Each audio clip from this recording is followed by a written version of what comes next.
కొంతమంది మాట్లాడుతున్నారు బీజేపీతో బీఆర్ఎస్ కలుస్తుంది లేదా పొత్తు పెట్టుకుంటుందని.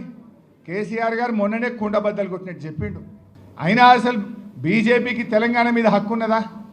ఆనాడు 1996లో ఒక ఓటు 2 రాష్ట్రాలని చెప్పి 2000 సంవత్సరంలో 3 రాష్ట్రాలు ఏర్పాటు చేసి తెలంగాణకు మొండి చేయి చూపిందే బీజేపీ. చంద్రబాబుకు భయపడి తెలంగాణ ఇయ్యకుండా తెలంగాణ ప్రజల్ని మోసం చేసిందే బీజేపీ.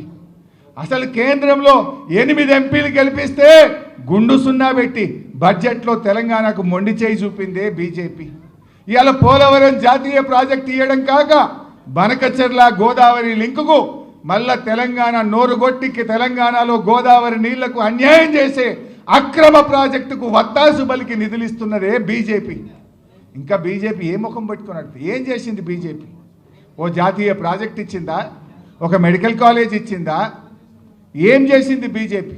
బీఆర్ఎస్ స్వంతగానే ఉంటుంది, ఒంటరిగానే మళ్ళీ అధికారంలోకి వస్తుంది, 100 సీట్లతో అధికారంలోకి వస్తుంది తప్ప ఏ పార్టీతో బీఆర్ఎస్ పొత్తు పెట్టుకోదు. ఎవడో పెట్టుకుంటామన్నట్టు ఇంకోడెవడో పెట్టుకుంటారన్నట్టు మాట్లాడుతున్నారు. ఎవరితో పొత్తు పెట్టుకోము. బీఆర్ఎస్ కేసీఆర్ నాయకత్వంలో మళ్ళీ అధికారంలోకి వచ్చేది ఖాయం. ఇలా ప్రజలే కోరుకుంటున్నారు. ఎక్కడ పోయినా అదే చర్చ జరుగుతుంది. ఏదో 4 ఎక్కువ వస్తాయి అనుకుని ఓటేసినాం బిడ్డ, 4 ఎక్కువ వస్తాయి అనుకున్నాం కానీ గిట్లయితుంది అనుకోలేదు అని ఎవరిని మాట్లాడించినా చెప్తా ఉన్నారు.